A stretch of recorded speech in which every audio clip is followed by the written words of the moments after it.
PM Modi Gandhinagar में शिक्षक सम्मेलन में हुए शामिल, बोले सऊदी में शाही परिवार ने कहा हम आपसे बहुत प्यार करते हैं, हमारे शिक्षक गुजराती थे। पाकिस्तान में लगातार खराब होते जा रहे हैं हालात, इमरान समर्थकों का उपद्रव लगातार जारी, जुमे की नमाज को देखते हुए रोकी गई सुनवाई।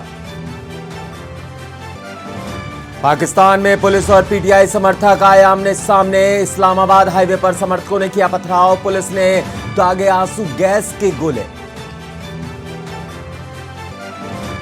रेसलर्स केस में राउज एवेन्यू कोर्ट में सुनवाई, दिल्ली पुलिस ने पेश की रिपोर्ट, आज पहलवानों के बयान होंगे दर्ज, जांच के लिए एसआईटी बनाई गई।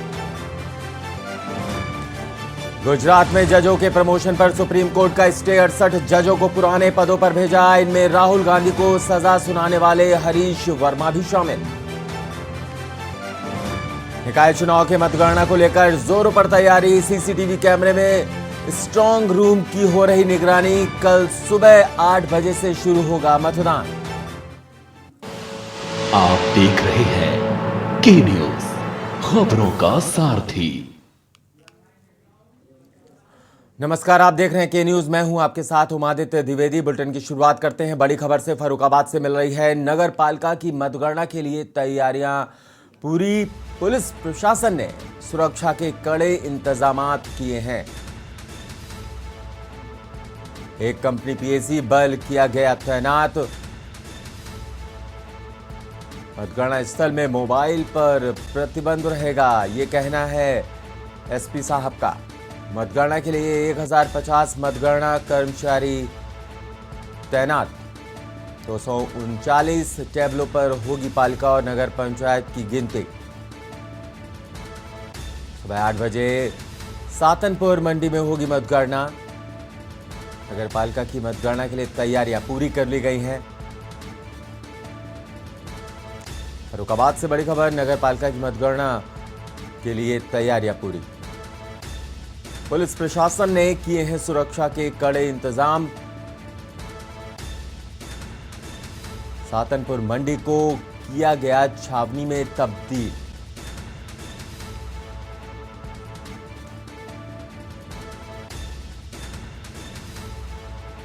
मतगणना स्थल पर 20 इंस्पेक्टर किए गए हैं तैनात, ये कहना है एसपी का। 714 दरोगा, 732 सिपाही तैनात, एक कंपनी पीएसी बल किया गया तैनात।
मतगणना स्थल की आप तस्वीरें इस वक्त अपने टीवी स्क्रीन पर देख रहे हैं, जहां पर सुरक्षा के पुख्ता इंतजामात किए गए हैं। तो 6 बजे से ही यहाँ पर रहेगा। आउटर, इनर और आइसोलेशन कॉर्डन में हमारा फोर्स लगाया गया है, 3 पालियों में फोर्स लगाया गया है। साथ ही साथ जो हमारी कल की मतगणना रहेगी उसके अंदर 20 हमारे इंस्पेक्टर हैं, 164 सब इंस्पेक्टर हैं, 732 कांस्टेबल हेड कांस्टेबल्स हैं, प्लस हमारी एक कंपनी पीएसी इसमें लगी हुई है। 2 जगह मतगणना कल होगी, एक तो सातनपुर मंडी फर्रुखाबाद में और आदर्श इंटरपुर में हमारा जो कायमगंज है वहाँ पर। जितनी भी हमारी ड्यूटियाँ हैं वहाँ पर लग गई है, उनकी आज ब्रीफिंग भी है। कल जो मतगणना है वो शांतिपूर्ण तरीके से करवाई जाएगी। साथ ही साथ एक आपके माध्यम से मैं मैसेज ये देना चाहूँगा कि क्योंकि जो मतगणना स्थल होगा वहाँ पे एजेंट या अन्य किसी प्रत्याशी का मोबाइल अलाउड नहीं है, तो हो सकता इसलिए वो अपना मोबाइल रखे ही आएँ। इसके अलावा व्यवस्था की गई है उनको मोबाइल रखने की, लेकिन फिर भी अपना मोबाइल रख के आएंगे तो ज़्यादा ठीक रहेगा। साथ ही साथ रूट डाइवर्जन किया गया है, इसके लिए अलग से अभी जो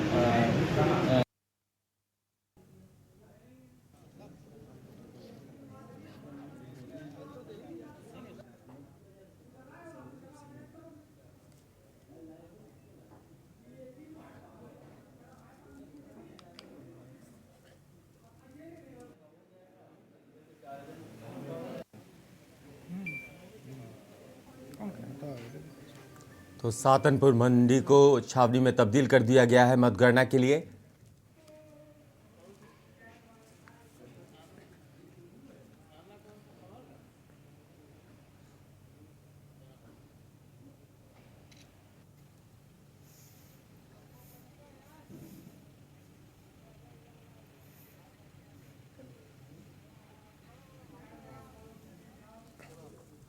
एक और बड़ी खबर मिल रही है मिर्जापुर से। निकाय चुनाव और उपचुनाव कल होंगे। आपको बता दें मिर्जापुर से इस वक्त की बेहद अहम और बड़ी खबर। आपको बता दें निकाय चुनाव और उपचुनाव कल होने हैं। मतगणना को लेकर जो तैयारियां हैं वो भी पूरी कर ली गई हैं। पॉलिटेक्निक और जीआईसी में स्ट्रांग रूम बनाया गया है। स्ट्रांग रूम के बाहर जो है सुरक्षा व्यवस्था पुख्ता की गई है। सीसीटीवी कैमरे से स्ट्रांग रूम की निगरानी लगातार की जा रही है। कल सुबह 8 बजे से शुरू होगी मतगणना। नगर चुनाव निकाय के 4 अध्यक्ष और 100 सदस्यों की होगी गिनती।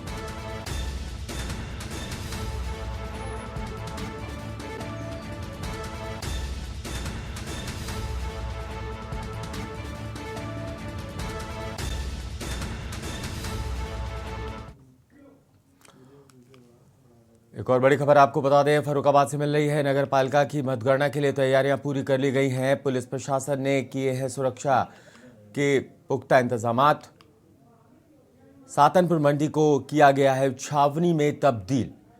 आप तस्वीरों में देख सकते हैं किस तरीके से सातनपुर जो मंडी है उसको छावनी में तब्दील कर दिया गया है। सुरक्षा के पुख्ता इंतजामात किए गए हैं।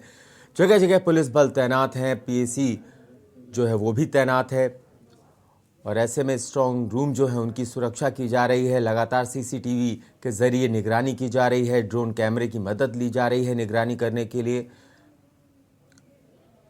आपको बता दें कल सुबह 8 बजे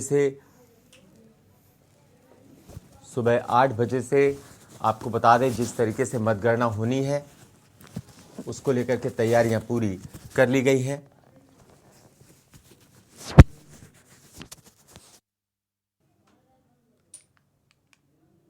सुरक्षा के कड़े इंतजामात किए गए हैं। बैरिकेडिंग की गई है।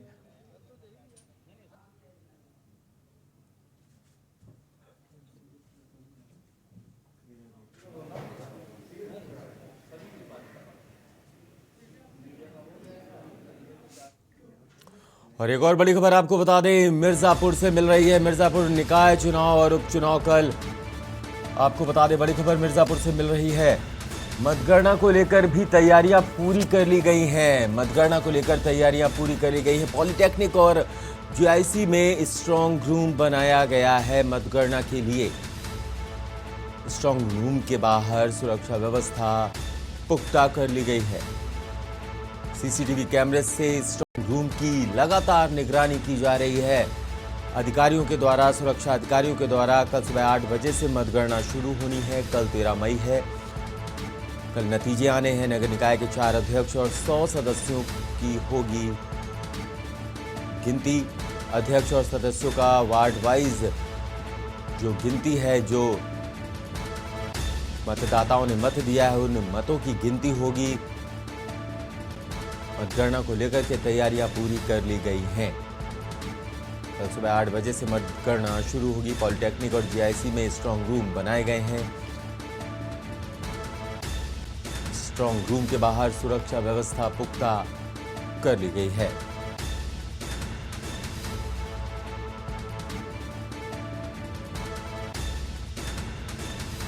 कल सुबह 8 बजे से मतगणना होनी है और जब तक परिणाम नहीं आ जाते तब तक मतगणना जारी रहेगी शाम तक।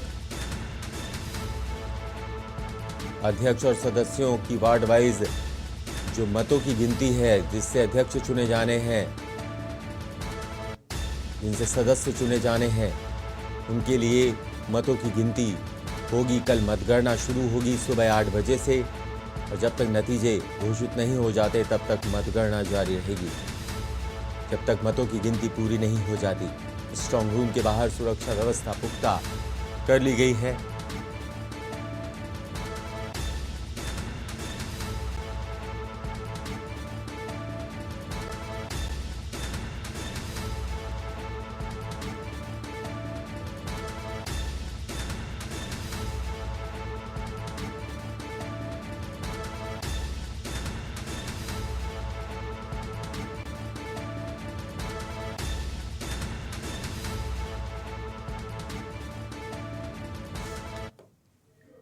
और इस वक्त की बेहद अहम और बड़ी खबर आपको बता दें, पाकिस्तान से है। पाकिस्तान में इस समय हालात खराब हैं। इमरान खान पर शहबाज शरीफ का बयान आया है। पीएम शहबाज शरीफ ने लगाए हैं इमरान खान पर आरोप। इमरान ने पाकिस्तान को बर्बाद कर दिया, ये कहना है शहबाज शरीफ का। देश को अस्थिर करने की कोशिश की है इमरान खान ने, ये कहना है शहबाज शरीफ का। अरबों रुपए का भ्रष्टाचार किया गया है। इमरान जनता से झूठ बोल रहे हैं, ये कहना है शहबाज शरीफ का, पाकिस्तान के पीएम का। इमरान ने पाकिस्तान के खिलाफ साजिश रची है, ये तक कह डाला है शहबाज शरीफ ने। इमरान के मंसूबों को नाकाम किया गया है, ये कहना है शहबाज शरीफ का। साथ ही साथ उन्होंने गंभीर आरोप लगाते हुए ये तक कह डाला कि अरबों रुपए का घोटाला, माफ कीजिएगा, भ्रष्टाचार किया गया है। इमरान जनता से झूठ बोल रहे हैं, शहबाज शरीफ का ये कहना है। इमरान ने पाकिस्तान के खिलाफ साजिश रची है, इमरान के मंसूबों को नाकाम कर दिया गया है। आपको बता दें, पाकिस्तान की सुरक्षा बलों ने जिस तरीके से इमरान खान को गिरफ्तार किया था, उसके बाद सुप्रीम कोर्ट में मामला पहुंचता और सुप्रीम कोर्ट ने उनकी गिरफ्तारी को गलत बताया था और उन्हें हालांकि छोड़ दिया गया और वो पुलिस लाइन में थे। और आज हाई कोर्ट में सुनवाई भी होनी थी, लेकिन हाई कोर्ट में सुनवाई जुमे की नमाज के चलते नहीं हो सकी, क्योंकि जो लोग हैं इस वक्त प्रदर्शन कर रहे हैं, लोग आग बबूला हैं, लोग लगातार हिंसक प्रदर्शन कर रहे हैं, आगजनी कर रहे हैं, जिसको लेकर के सुनवाई को टाल दिया गया है। और इस बीच शहबाज शरीफ का ये बयान आना कि इमरान खान जो हैं वो पाकिस्तान के खिलाफ साजिश कर रहे हैं, उन्होंने अरबों रुपए का भ्रष्टाचार किया, उन्होंने पाकिस्तान को अस्थिर किया है। और साथ ही साथ उन्होंने कहा कि इमरान खान के मंसूबों को नाकाम कर दिया गया है। शहबाज शरीफ की तरफ से ये बयानबाजी हुई है, साफ तौर पर बड़ा हमला। और अगली खबर लखनऊ से है। लोक भवन में योगी कैबिनेट की बैठक हुई है। आपको बता दें, योगी कैबिनेट की बैठक हुई है। लखनऊ से बड़ी खबर आपको बता रहे हैं, लोक भवन में हुई है योगी कैबिनेट की बैठक में 19 प्रस्तावों को मंजूरी मिल गई है। 19 प्रस्तावों को पास किया गया है। लोक भवन में योगी कैबिनेट की बैठक, 19 प्रस्ताव पास हो गए हैं। आपको बता दें, योगी कैबिनेट की बैठक में 19 प्रस्ताव जो है वो पास किए गए हैं। उच्च शिक्षा विभाग के 5 प्रस्ताव कैबिनेट में पास किए गए हैं। उच्च शिक्षा विभाग के 5 प्रस्ताव, पर्यटन विभाग के 2 प्रस्ताव, औद्योगिक विकास के 3 प्रस्ताव पास किए गए हैं। कृषि विभाग के 2, खाद्य विभाग का 1 प्रस्ताव इस लोक भवन की बैठक में पास हुआ है। वित्त सांस्कृतिक विभाग के 1 प्रस्ताव को मंजूरी मिली है। कुल 19 प्रस्तावों को मंजूरी मिली। गृह विभाग के 3, हथकरघा विभाग का 1 प्रस्ताव जो है वो पास हुआ है। तिलहनी फसलों के फ्री बीज मिनीकिट वितरण का प्रस्ताव पास किया गया है। तिलहनी फसलों के फ्री बीज मिनीकिट वितरण का प्रस्ताव पास हुआ है। तिलहनी फसलों के फ्री बीज का जो प्रस्ताव था वो पास हुआ है। गेहूं क्रय में आने वाले अतिरिक्त व्यय की प्रतिपूर्ति भी की जाएगी। अतिरिक्त व्यय की प्रतिपूर्ति राज्य सरकार द्वारा की जाएगी, ये भी प्रस्ताव पास हो गया है। लखनऊ लोक भवन में जो योगी कैबिनेट की बैठक थी उसमें 19 महत्वपूर्ण प्रस्तावों को मंजूरी मिली है। इसमें उच्च शिक्षा विभाग के 5 प्रस्तावों को मंजूरी मिली है। उच्च शिक्षा विभाग के 5 प्रस्ताव को मंजूरी मिली। पर्यटन विभाग के 2, औद्योगिक विकास के 3 प्रस्ताव पास किए गए हैं। कृषि विभाग के 2, खाद्य विभाग का 1 प्रस्ताव पास हुआ है इस लोक भवन की मीटिंग में। वित्त और संस्कृति विभाग के 1 प्रस्ताव को मंजूरी मिली है।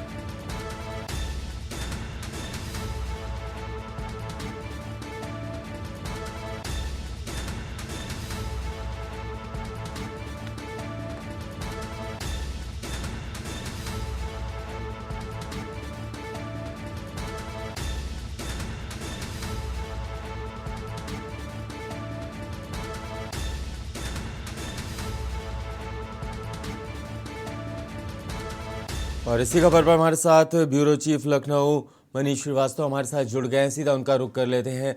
मनीष, 19 प्रस्ताव जो है पास हुए हैं, जिसमें उच्च शिक्षा के 5 प्रस्ताव हैं। इन प्रस्तावों से विभागों को कितना और बल मिलेगा? देखिए, आपको बता दें कि आज मुख्यमंत्री योगी आदित्यनाथ ने अपनी अहम कैबिनेट बैठक करी और खासतौर से इसमें जो निर्णय है, जिन प्रस्तावों पर मुहर लगी, उनमें 3 क्षेत्रों को हम महत्वपूर्ण अगर हम कहें तो माना जा सकता है। सबसे पहला निजी विश्वविद्यालय को लेकर के उन्होंने प्रस्ताव पास किए हैं। इनमें 3 निजी विश्वविद्यालय अगर हम बात करें तो महर्षि महेश योगी रामा विश्वविद्यालय अयोध्या की स्थापना के लिए प्रस्ताव पास हुआ है। दूसरा प्रस्ताव महर्षि योगी इंटरनेशनल एग्रीकल्चर विश्वविद्यालय बिल्लौर कानपुर नगर के लिए प्रस्ताव पास हुआ है और साथ में शारदा विश्वविद्यालय आगरा, इसका प्रस्ताव पास हुआ है। और अगर हम बात कर लें तो साथ में इसके साथ में बरेली में एक और जो निजी में जो फ्यूचर विश्वविद्यालय है, इसको लेकर के निजी विश्वविद्यालय की एक प्रस्ताव पास हुए। इस तरह से कुल मिलाकर के निजी क्षेत्र में जो विश्वविद्यालय खोले जाने हैं, इनके प्रस्तावों को मंजूरी मिली है।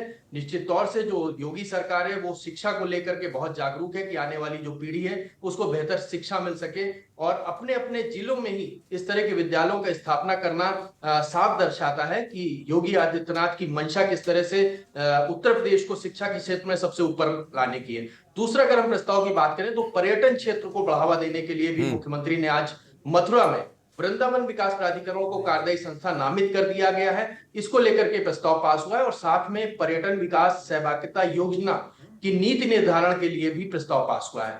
अगर हम बात करें तो किसानों के मुद्दे को लेकर के जिस तरह से किसानों को लेकर के लगातार आक्रोश रहता है, विपक्ष इस सवाल को उठाता है, उसको लेकर के मुख्यमंत्री योगी आदित्यनाथ ने आज निःशुल्क बीज मिनीकिट वितरण योजना को हरी झंडी दे दी है और साथ में जो फसलों के उत्पादन और उत्पादकता में वृद्धि को लेकर के जो अगर हम कहें तो रबी में दलहनी फसलों के निःशुल्क बीज वितरण को भी हरी झंडी मिली है। ये तमाम योजनाएं थी। इस तरह के लगभग 19 प्रस्तावों को आज हरी झंडी मिल गई है। पावर लूम जो बुनकर हैं उनके लिए फ्लैट रेट की व्यवस्था को 1 अगस्त 2020 से 31 मार्च 2023 के लिए लागू रखे जाने के लिए प्रस्ताव को मंजूरी मिली है। ये अब तक के मुख्य प्रस्ताव थे जिनको आज योगी कैबिनेट से पास कर दिया गया है और इसके पास होने के बाद निश्चित तौर से जो अगर हम बात करें तो कृषि के क्षेत्र में, शिक्षा के क्षेत्र में और खासतौर से औद्योगिक विकास के क्षेत्र में एक नया परिवर्तन देखने को भी मिल सकता है। ये तमाम मुद्दे आज कैबिनेट प्रस्ताव में रखे गए। बिल्कुल, बहुत ही महत्वपूर्ण प्रस्ताव थे 19 जिन्हें पास कर दिया है इस कैबिनेट की बैठक ने। आपका शुक्रिया मनीष, हमें जानकारी देने के लिए और इस पर अपडेट देने के लिए। तो कुल मिलाकर के जिस तरीके से इन प्रस्तावों पर मुहर लग गई है, कहीं ना कहीं जो विभाग हैं उनसे अब और फ़ायदा जो है जुड़े हुए लोगों को मिलेगा, क्योंकि गृह विभाग के 3 हथकरघा और तिलहनी फसलों के बीज मिनीकिट वितरण का प्रस्ताव पास हुआ है। कहीं ना कहीं किसानों को फायदा होगा। तिलहनी फसलों के फ्री बीज मिनीकिट वितरण का प्रस्ताव जो है पास हुआ है और ऐसे में किसानों के लिहाज से ये प्रस्ताव पास हुआ है। उससे फायदा होगा किसानों को। गेहूं क्रय में को लेकर के जो खर्च आएगा उसका जो प्रतिपूर्ति होगी उससे राज्य सरकार उठाएगी। ये भी प्रस्ताव पास हुआ है। लोक भवन में हुई योगी कैबिनेट की बैठक में 19 प्रस्तावों को मंजूरी मिली है। और बड़ी बात यह है कि शिक्षा को लेकर के कितने गंभीर नजर आ रहे हैं उत्तर प्रदेश के मुख्यमंत्री योगी आदित्यनाथ। इन प्रस्तावों से साफ तौर पर देखा जा सकता है, क्योंकि 5 उच्च शिक्षा विभाग से जुड़े हुए जो प्रस्ताव थे उनको मंजूरी मिल गई। कृषि विभाग से जुड़े हुए 2 किसानों के मुद्दे पर बेहद संजीदा नजर आ रहे हैं उत्तर प्रदेश के मुखिया, प्रदेश के मुख्यमंत्री योगी आदित्यनाथ। गृह विभाग के 3 हथकरघा विभाग का एक प्रस्ताव भी पास हुआ है। तो कहीं ना कहीं ये कैबिनेट की जो मंजूरी मिली इन प्रस्तावों को, वो कई लिहाज से, लोगों के लिहाज से, किसानों के लिहाज से, जो शिक्षा के क्षेत्र की अगर बात की जाए उस लिहाज से बहुत ही महत्वपूर्ण हो जाते हैं। और ऐसे में इन प्रस्तावों का पास होना कहीं ना कहीं अच्छी खबर है।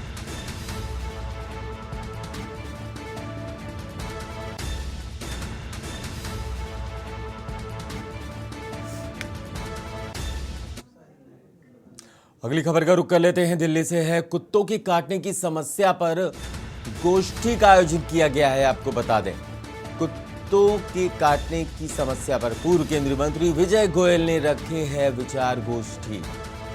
मीटिंग में पशु प्रेम के नाम पर महिलाओं में चले थप्पड़। आपको बता दें, जमकर हुई खींचतान, कहासुनी और गाली गलौज। दिल्ली कुत्तों की काटने की समस्या पर गोष्ठी का आयोजन किया गया है। आपको बता दें, पूर्व केंद्रीय मंत्री विजय गोयल साहब ने ये विचार गोष्ठी रखी है। मीटिंग में पशु प्रेम के नाम पर महिलाओं में, आपको बता दें, खींचतान हुई है, कहासुनी हुई है, गाली गलौज तक हो गया है आपस में पशु प्रेम के नाम पर। समझने वाली बात यह है, जब विचार गोष्ठी के दौरान समझने वाली बात यह है कि अगर गोष्ठी के दौरान ही आपस में इस तरीके की घटना होगी तो फिर समझ सकते हैं कि महिलाओं में आपस में थप्पड़ चल जाए, कहासुनी हो जाए, मुँहचाही हो जाए। और इसी खबर पर हमारे साथ हमारे संवाददाता वीरेंद्र गुप्ता हमसे जुड़ गए हैं। वीरेंद्र, आखिरकार ये गोष्ठी तो ठीक है, लेकिन पशु प्रेम के चलते महिलाओं में थप्पड़ चल गए, खींचतान हो गई, कहासुनी हो गई, उल्टी सीधी बातें बोली गई। माफ कीजिएगा, प्रवीण गुप्ता। जी प्रवीण, आखिरकार ये कैसी गोष्ठी थी जहां पर विचार तो रखे जा रहे थे, लेकिन एक तरफ थप्पड़ भी महिलाओं के बीच में चल रहे थे, पशु प्रेम को लेकर के खींचातान भी चल रही थी, और वहां पर एक दूसरे को उल्टे सीधे शब्द भी बोले जा रहे थे, कहासुनी भी हो गई, क्यों?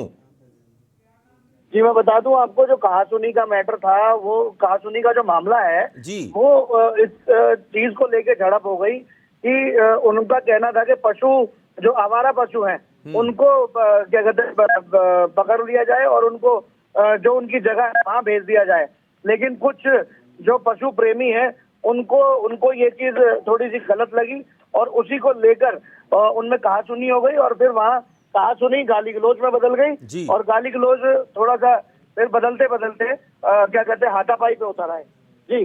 जी प्रवीण, जिस तरीके से ये जो बातें हैं, जैसा आपने बताया कि आवारा कुत्तों को उनकी जगह पर भेज दिया जाए या उस जगह से हटा दिया जाए जहां पर वो लोगों को नुकसान पहुंचा रहे हैं, लोगों को काट रहे हैं आवारा कुत्ते, और सोसाइटी में लोग जो हैं उनसे भयभीत रहते हैं, डर रहता है। तो ऐसे में तो ये बात सही थी कि वहां से उन कुत्तों को पकड़ करके, और ये ड्यूटी भी बनती है जो म्युनिसिपल कॉरपोरेशन है, तो ऐसे में फिर इन महिलाओं को आपस में इस तरीके की बात करने की ज़रूरत क्या थी? थप्पड़, आखिरकार थप्पड़ चल गए, गाली गलौज हो गई, कहासुनी हो गई।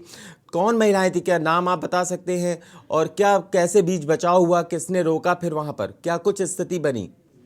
जी मैं बता देता हूँ आपको, आपकी जानकारी के लिए, कि जिस तरीके से जब बात ज्यादा बढ़ गई कहासुनी को लेकर, तब वहां पे कुछ बुद्धिजीवी जो लोग थे, उन्होंने उस लड़ाई को रोकने की कोशिश की, और पुलिस प्रशासन भी वहां पे मौजूद था। लेकिन महिलाओं का जो रुद्र रूप वहां देखने को मिला, तो पहले तो वो गाली गलौज तक पहले तो बातचीत तक बात रही, लेकिन जब दो पक्षों के गुटों में जब वाद विवाद बढ़ने लगा, तब वहां पे विवाद बढ़ते बढ़ते इतना बढ़ गया कि लगातार वहां पे हाथापाई, आप क्या कहते हैं, फुटेज के माध्यम से देख सकते हैं कि हाथापाई तक नौबत आ गई। और जब हाथापाई होने लगी तब पुलिस ने बीच में आकर उन महिलाओं को, महिला पुलिस कर्मियों ने उनको, दोनों को एक दूसरे को दरकिनार किया और उस झगड़े को वहीं सुलटाकर खत्म करने की कोशिश की थी।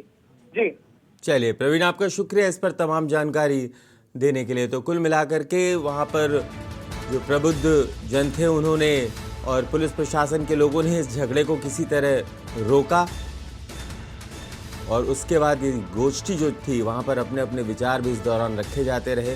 हालांकि बात बिल्कुल सही है कि आवारा कुत्तों को वहाँ सोसाइटी से हटा देना चाहिए। अगर वो किसी को नुकसान पहुँचा रहे हैं, सोसाइटी के लोग भयभीत हैं उन कुत्तों से, तो इसको लेकर के झगड़ा आपस में नहीं होना चाहिए था।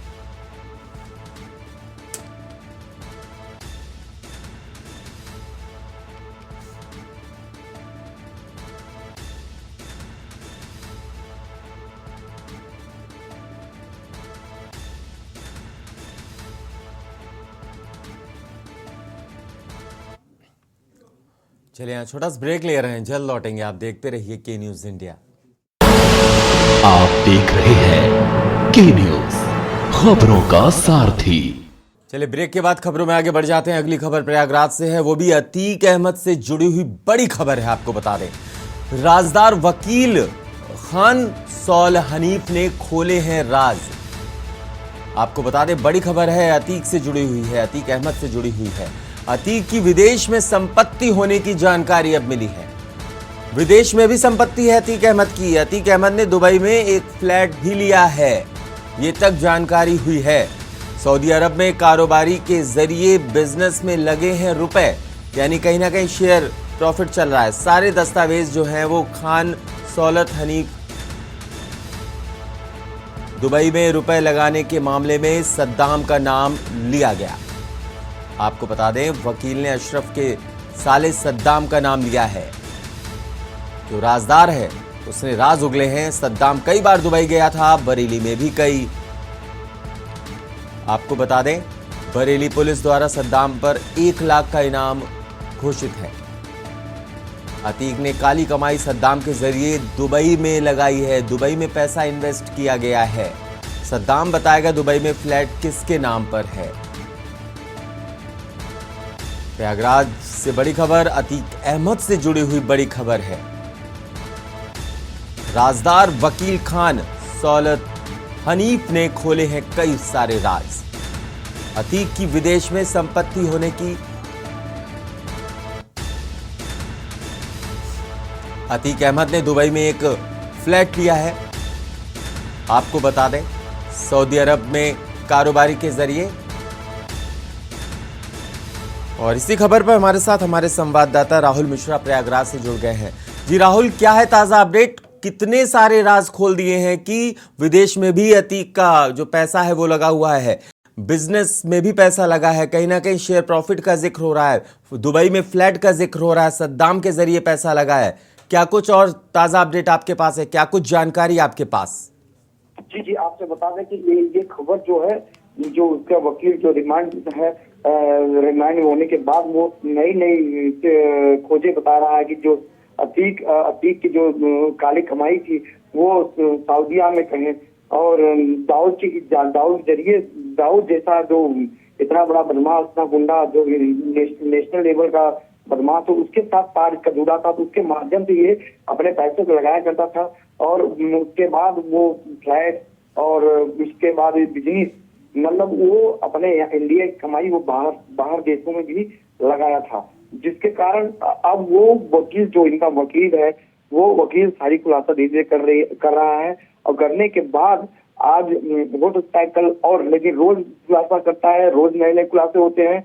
इसका मतलब है कि अतीक का जो साम्राज्य है वो अपने इंडिया के बाहर भी फैला हुआ था, लेकिन कैसे फैला हुआ था ये किसी के संरक्षण में, किसी को जानकारी में नहीं था कि इतना पैसा कहाँ से आया, किस तरह से वो अपने उसमें पैसे को ले आकर के बाहर देशों में लगाया। अब बहुत कहा जाता था कि प्रयागराज में सद्दाम के पास से जिस तरीके से इतने सारे राज निकल करके सामने आए वकील के थ्रू, अभी तक सद्दाम की गिरफ्तारी नहीं हो पाई। उसके पास उसके ऊपर 1 लाख रुपए का इनाम है। राहुल, आगे क्या कुछ निकल करके आ सकता है? पुलिस अब क्या एक्शन लेगी?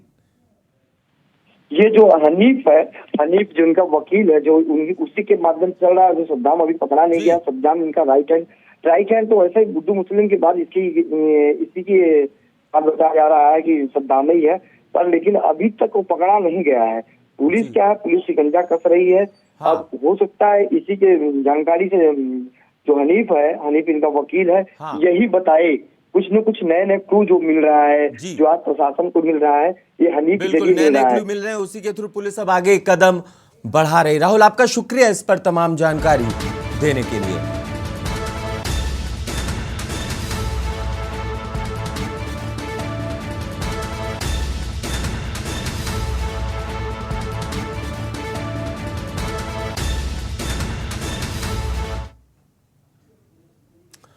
एक और बड़ी खबर आपको बता दें, मुरैना से मिल रही है। मुरैना के जौरा में प्रेम प्रसंग में गोलियां चली हैं। प्रेम प्रसंग के मामले में मुरैना के जौरा में गोलियां चली हैं। बड़ी खबर इस वक्त की, युवक ने पहले युवती को गोली मारी, उसके बाद खुद को गोली मारकर खुदकुशी कर ली।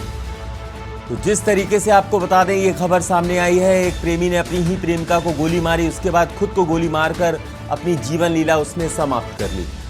जौरा तहसील के हनुमान चौराहे पर यह घटना बताई जा रही है। बड़ी खबर मुरैना से, मुरैना के जौरा में एक युवक ने प्रेम प्रसंग के चलते युवती को गोली मारी पहले, उसके बाद खुद को वो गोली मारता है और खुदकुशी कर लेता है।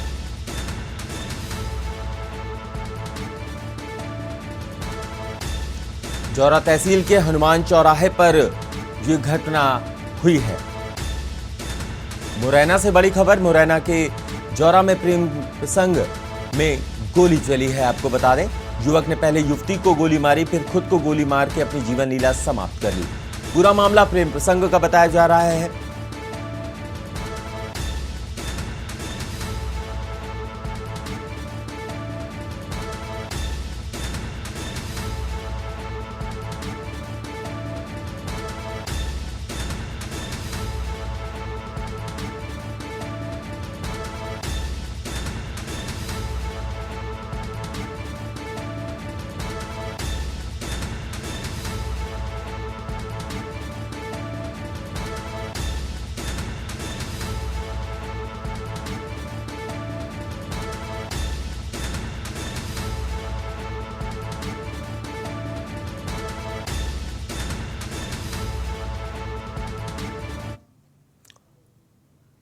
एक और बड़ी खबर आपको बता दें, जांजगीर से मिल रही है। ग्रामीणों ने पटवारी और आरआई को बनाया है बंधक। जमीन का सीमांकन करने गए थे आरआई और पटवारी, इसी बीच ग्रामीणों ने उन दोनों को ही बंधक बना लिया। तहसीलदार ने आरआई और पटवारी को छुड़वाया है किसी तरह बातचीत करके। जांजगीर थाना क्षेत्र अंतर्गत ग्राम धुरकोट का ये पूरा मामला बताया जा रहा है, पूरी ये घटना बताई जा रही है। सवाल ये उठता है कि आखिरकार ग्रामीणों ने पटवारी और आरआई को आखिरकार क्यों बंधक बनाया। और इसी पर ज्यादा जानकारी के लिए हमारे संवाददाता, हमारे सहयोगी कृष्णा टंडन हमसे जुड़ गए हैं। कृष्णा, क्या था पूरा मामला? आखिरकार ग्रामीणों को सीमांकन करने आए पटवारी और आरआई को क्यों बंधक बनाना पड़ा? जी सर, ग्रामीणों ने आरआई पटवारी को बंधक बना लिया था। जमीन मामले में इन लोग सीमांकन करने गए थे, दोनों पटवारी और आरआई साहब, और इन दोनों को बंधक बना लिया गया था। सीमांकन सही नहीं किए जाने के उसमें बंधक बना लिया गया था सर। जी सर। अच्छा, तहसीलदार साहब ने बाद में जाकर के वहां पर पैरवी की इन दोनों की, बाद में छुड़वाया। क्या कुछ उन्होंने वहां पर ग्रामीणों को समझाया कि उनकी जो मांगे हैं उसके लिए उन्होंने कुछ ना कुछ वादे किए होंगे? कोई बात निकल करके सामने आई? क्या तहसीलदार से आपकी बात हो पाई है, वहां पर आरआई से बात हो पाई है, पटवारी से बात हो पाई है? क्या कुछ कहना है इन लोगों का? जी सर, अभी मैं संपर्क करने का प्रयास किया हूँ, लेकिन तहसीलदार साहब द्वारा कोई जवाब नहीं आया अभी तक। चलिए, आपका शुक्रिया कृष्णा हमसे जुड़ने के लिए।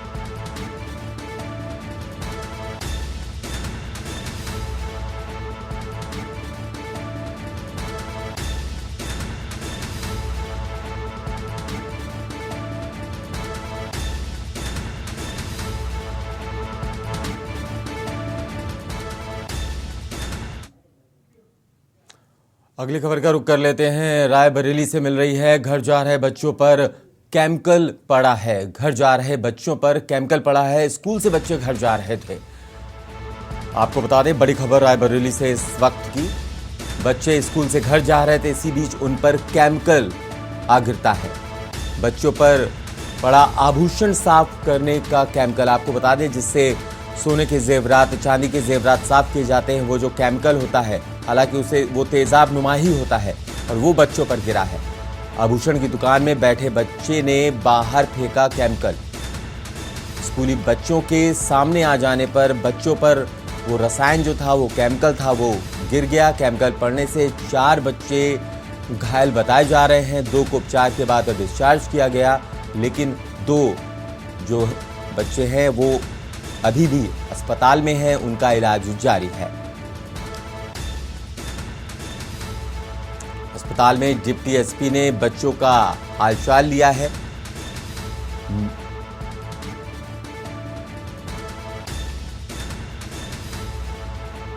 और इस पर ज्यादा जानकारी के लिए हमारे संवाददाता मनीष अवस्थी हमसे जुड़ गए हैं। मनीष, आखिरकार ये जो जिस बच्चे से केमिकल बाहर फेंका गया दुकान के, आखिरकार क्या था पूरा घटनाक्रम और कैसे ये घटना हो गई? ये अनजाने में हालांकि हुई लग रही ये घटना हुई है, लेकिन कैसे आखिरकार बच्चे के हाथ में वो केमिकल आया कैसे? क्योंकि वो तेजाब नुमा होता है, उसमें कहीं ना कहीं तेजाब होता है जिससे आभूषण साफ होते हैं।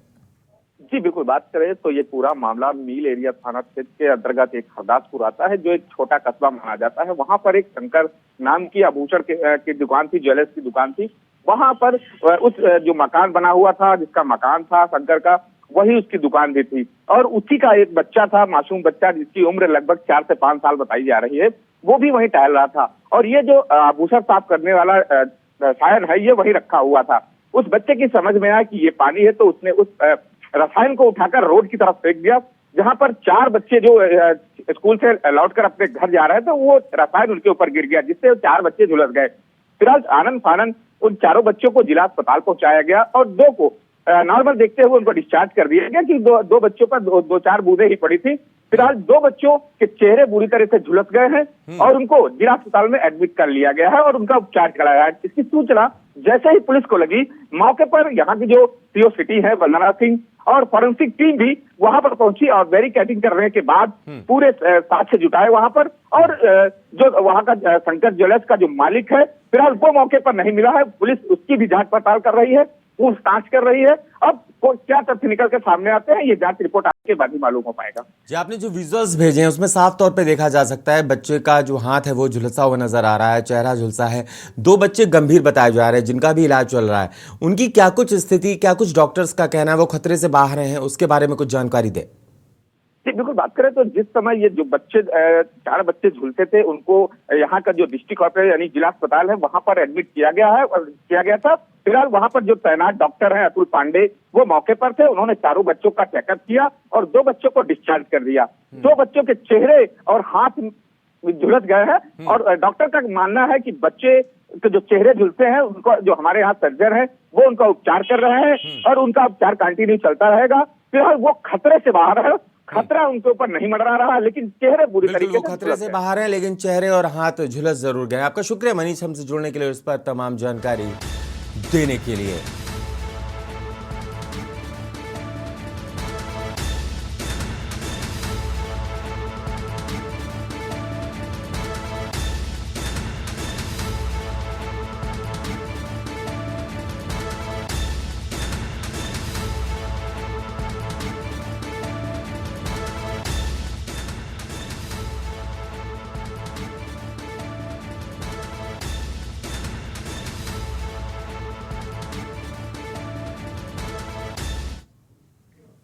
बड़ी खबर कन्नौज से है। बीमारी से तंग आकर, परेशान होकर 56 वर्षीय शख्स ने अपनी जीवन लीला जो है वो समाप्त कर ली है। बड़ी खबर, घर में पुलिस को जांच के दौरान सुसाइड नोट भी मिला है और उसमें लिखा था, मैं स्वास्थ्य कारणों से आत्महत्या कर रहा हूं।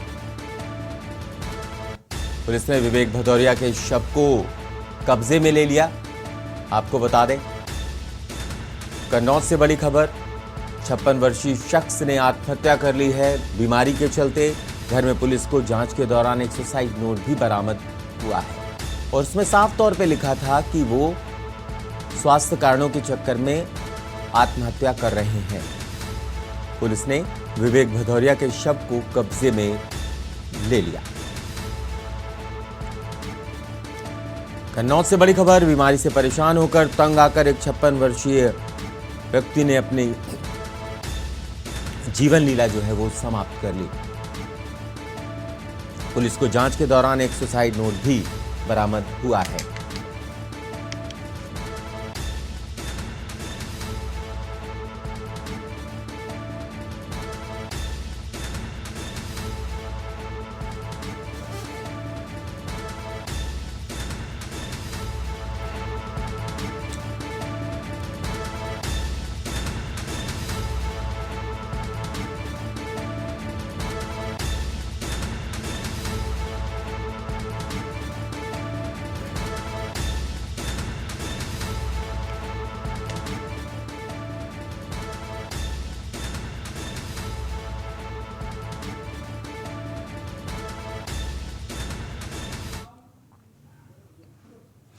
अगली खबर का रुख कर लेते हैं। देश की राजधानी दिल्ली के जंतर मंतर पर प्रदर्शन कर रहे पहलवानों की शिकायत पर एक्शन लेते हुए आज दिल्ली पुलिस ने कुश्ती संघ के अध्यक्ष ब्रजभूषण शरण सिंह के बयान दर्ज किए हैं। इसके साथ ही पुलिस ने उनसे कुछ दस्तावेज भी मांगे हैं। दिल्ली पुलिस का कहना है कि पूछताछ के दौरान कुश्ती संघ के अध्यक्ष ब्रजभूषण सिंह ने उन पर लगे सभी आरोपों को नकार दिया है। इस मामले की जांच के लिए 6 पुलिस वालों की एसआईटी टीम बनाई है, जिसमें 4 महिलाएं हैं। इसके साथ ही महिला डीसीपी के अधीन 10 पुलिस वालों की भी एक टीम बनाई गई है। कुश्ती संघ के सहायक सचिव के भी बयान दर्ज हुए। ब्रजभूषण शरण सिंह के साथ ही कुश्ती संघ के सहायक सचिव विनोद तोमर के भी बयान दर्ज किए गए हैं। दिल्ली पुलिस की एफआईआर में विनोद तोमर भी आरोपी बनाए गए हैं। ब्रजभूषण के 2 बार बयान दर्ज किए जा चुके हैं, अभी और भी दर्ज किए जाएंगे। पुलिस के साथ ही एसआईटी भी ब्रजभूषण से पूछताछ करेगी। ब्रजभूषण शरण ने अपनी सफाई में कुछ वीडियो एविडेंस और मोबाइल डेटा जमा कराने की बात कही है, जो वो जल्द दिल्ली पुलिस को सौंपेंगे।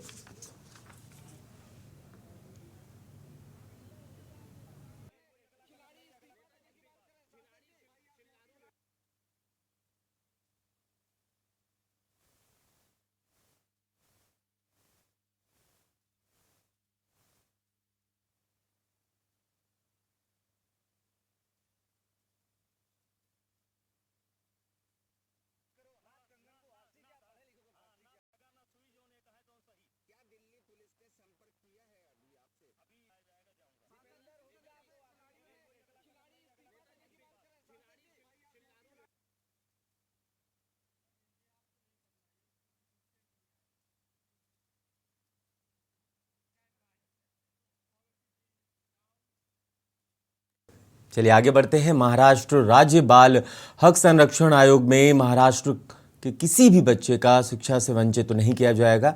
किसी भी स्कूल के बारे में कोई भी शिकायत हो तो हमारे पास आ सकते हैं। इसके लिए बच्चों के पेरेंट्स को किसी भी तरह की कोई भी स्कूल चीज़ के लिए तकलीफ नहीं दे सकता है।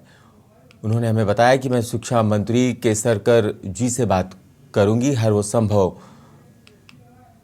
पेरेंट्स की मदद की जाएगी, अधिकारियों को बुलाकर मीटिंग की जाएगी और बच्चों की जो तकलीफें हैं उन्हें दूर करने की कोशिश की जाएगी। उसकी हम जांच करने आए हैं। राज्य बाल हक आयोग की चेयरमैन सुशीबेन शाह के पास उन्होंने हमें समय दिया के न्यूज़ के लिए, उनका बहुत बहुत धन्यवाद। चलिए आगे बढ़ते हैं। डिंडोरी जिला चिकित्सालय में मरीजों की जान से खिलवाड़ होना कोई बड़ी बात नहीं है, लेकिन यहाँ सवाल एक माँ के बच्चे की जान से खिलवाड़ का है, जिसकी शिकायत बच्ची के पिता ने कलेक्टर विकास मिश्रा से की है। वहीं कलेक्टर विकास मिश्रा ने मामले की जांच कर कार्रवाई के निर्देश दिए हैं। दरअसल ग्राम क्यूटी निवासी सुनील ठाकुर अपनी पत्नी मधु के साथ अपनी 1 माह के मासूम बच्चे को लेकर डिंडोरी जिला चिकित्सालय बच्ची का इलाज कराने पहुंचे थे, जहां डॉक्टर ने दवा लिखी और दवा वितरण केंद्र से बच्चे के माता पिता को एक्सपायरी डेट की पैरासीटामोल दे दी गई। बच्चे की मां ने घर पहुंचकर बच्चे को दवा पिला दी, जिसके बाद 1 माह की बच्ची की तबीयत और ख़राब हो गई।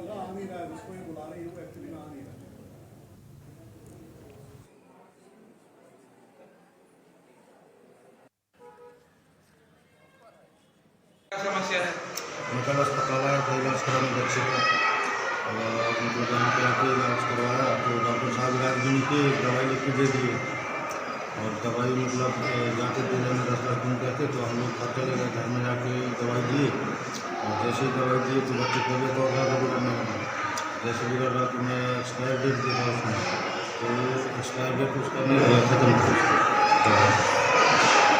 एक्सपायरी 13 सितंबर, वो मालूम कहाँ जाने मतलब कैसे दिए, गलती वहाँ से हुई है, मतलब जिसने दिया नहीं हमारा सिस्टम ऐसे होना नहीं चाहिए वैसे, लेकिन कैसे आई है ना, मतलब अब देख के बताना पड़ेगा कैसे कहाँ से आई है, कौन सी स्टोर से आई, सी स्टोर से आई है, किस जैसे स्टोर से आई है, और देखना पड़ेगा कि और कोई है तो नहीं कोई कुछ दवाई है। सर कभी जांच नहीं की जाती है एक्सपायरी डेट वगैरह की दवाई? नहीं, हाँ करते हैं ना, करते हैं हर समय करते हैं। कैसे 2 महीने से रखी सर, वो 2 महीने बाद देखना पड़ेगा सब गलती कहाँ से हुई है, इसकी स्टोर से गलती हुई है कि यहाँ से गलती, यहाँ से दिया है वो तो मतलब उसकी तो गलती है ही है।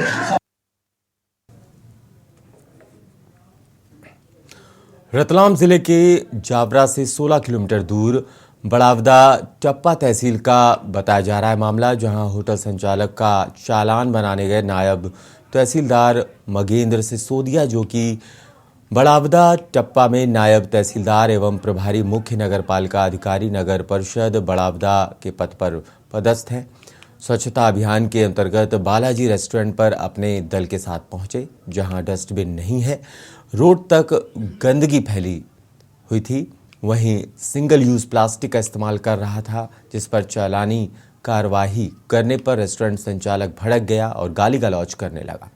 इसी बात को लेकर होटल संचालक विनोद मालवी और नायब तहसीलदार मगेंद्र सिसोदिया के बीच हाथापाई और मारपीट हो गई।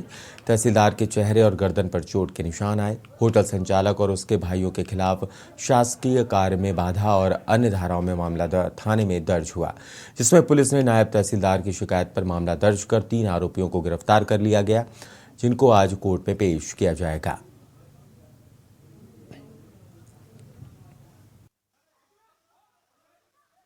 शासकीय कार्य में बाधा उत्पन्न नहीं की, उन्होंने उसके साथ में हमारे तहसीलदार के साथ में मारपीट करी है, और एक साथ 3-4 लोग थे और 4 ही लोग उनको मारने लग गए। हमारे पटवारी साथी भी गए थे और पटवारी साथियों ने बचाने की कोशिश करी। एक इस प्रकार के हमला हुआ है हमारे तहसीलदार के साथ में, जो बड़ी ही दुखद घटना है। और अगर प्रशासन इन 4 को गिरफ्तार नहीं करती है और इनके विरुद्ध कार्रवाई नहीं करती है तो मध्य प्रदेश पटवारी संघ रतलाम जिला पूरा हम एक दिन के लिए बंद कर देंगे। कल नायब तहसीलदार साहब टप्पा तहसील बड़ावदा के बड़ावदी फंटे पे श्री बालाजी रेस्टोरेंट पर स्वच्छता अभियान के तहत वो पन्नी और गंदगी थी उनकी दुकान पे, तो इस कारण से वो कार्रवाई करने गए थे। उनके साथ में वो दुकानदार ने झुमा झटकी कर उनके साथ मारपीट की, जिसपे अब त्वरित कार्रवाई करते हुए उनके खिलाफ आरोपी के खिलाफ 3 आरोपी हैं, तीनों आरोपियों के खिलाफ प्रकरण पंजीबद्ध किए गए हैं। आरोपियों के नाम हैं विक्रम पिता अमर जी और विनोद पिता अमर जी और दीपक पिता विनोद, और तीनों को अरेस्ट कर दिए गए हैं। प्रकरण अभी अनुसंधान विवेचना में है। डिंडोरी जिले के बजाग थाना क्षेत्र अंतर्गत करौंदी गांव के पास तेज रफ्तार बोलेरो वाहन अनियंत्रित होकर पलट गया। वाहन में लगभग 15 लोग सवार थे।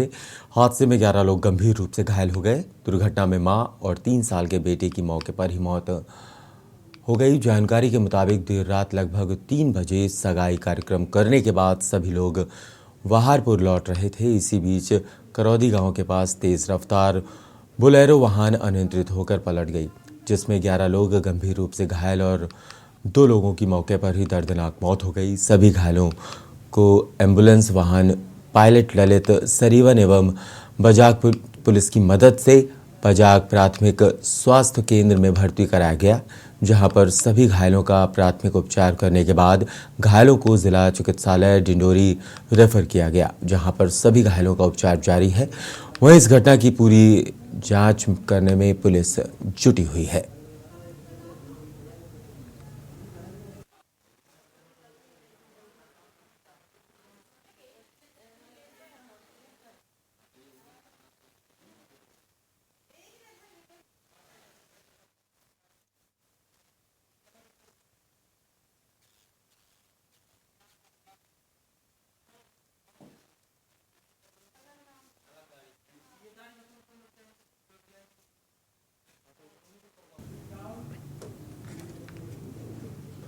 खबर चित्रकूट से है, जहां पर चित्रकूट पीली कोठी तिराहे में सिल्वर लाइन वालों ने पानी का पाइप तोड़ दिया है, जिसकी मरम्मत का अभी कोई सुनवाई नहीं है। वहीं अधिकारियों का कहना है कि हम तो नीचे से ऊपर तक पैसा दे चुके हैं, कोई हमारा कुछ नहीं कर सकता है। आपको जहां शिकायत करना है तो वहां करते रहिए, कोई मर जाए कोई गिर जाए, हमें किसी से किसी भी प्रकार की कोई जवाबदेही नहीं करनी है। वहीं यहाँ पर पूरे दिन में हज़ारों वाहन फंसते हैं, किसी प्रकार से कोई सुनने के लिए तैयार नहीं है। जनता का कहना है कि गरीब जनता का खून पसीने का जो पैसा है वो इस तरह बर्बाद होता है और बोलते हैं हम काम करते हैं, हम तो स्वच्छ भारत बना रहे हैं। स्मार्ट सिटी के नाम पर जनता से लूट हो रही है।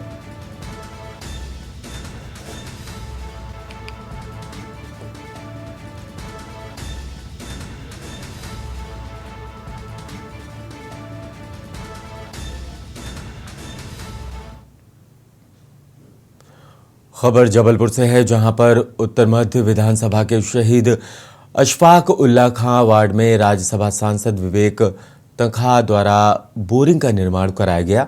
वार्ड के पार्षद वकील अंसारी ने बताया कि हमारे वार्ड में पानी की दिक्कत कई वर्षों से थी। हमने इसकी जानकारी राज्यसभा सांसद को दी तो उन्होंने तुरंत हमारे वार्ड में बोरिंग करवाई। इस कार्य के लिए हम वार्ड की पूरी जनता की तरफ से राज्यसभा सांसद को बहुत बहुत धन्यवाद देते हैं।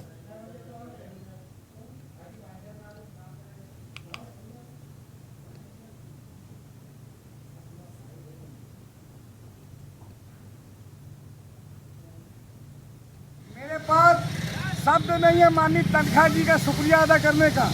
उन्होंने वो काम कर दिखाया है। मैं दिल की गहराइयों तो शहीद अशफाक उल्ला की ओर से, जोन अध्यक्ष पार्षद होने की ओर से और इसी के साथ अपने लोकप्रिय पार्षद लोकप्रिय महापौर जगत बहादुर सिंह अन्नू साहब का, लोकप्रिय पार्षद विनय सक्सेना जी का और विधायक जी, इन सब लोगों ने अपना आशीर्वाद हम पर लुटाया और आज जो है हम अपने यहाँ कई बोरिंग कराने में कामयाब हो गए। कल फिर हमारे मोती नाला में एक बोरिंग बहुत बड़ी यही होगी, इसके बाद खदनिया में होगी। ऐसे ही रास्ता सफ़र चालू हो गया है। बहुत बहुत मुबारकबाद वार्ड के पार्षद हमारे भाई वकील अंसारी, छोटे मियाँ तो छोटे मियाँ, बड़े मियाँ भी सुभान अल्लाह। हमारे महापौर से लेकर विधायक से लेकर हमारे राज्यसभा सांसद भाई जिन्होंने जो काम किया है, मैं उनका विवेक तनखा का बहुत शुक्रगुजार हूँ। और हमारे वार्ड के पार्षद और अध्यक्ष साहब का, हमारे वकील अंसारी, उनका भी शुक्रगुजार हूँ। सजाद पहलवान का अड्डा का, जिन लोगों ने सवेरे से मेहनत किया। भाई गोगा पहलवान भी यहाँ पर है, आसान कुरैशी भी है। यहाँ पर पानी की बहुत समस्या रही, मगर जब से भाई वकील अंसारी साहब आए हैं, पानी वार्ड को कर दिया 59 नंबर वार्ड। फिलहाल इस बुलेटिन में इतना ही। आप देखते रहिए के न्यूज इंडिया। आप देख रहे हैं के न्यूज, खबरों का सारथी।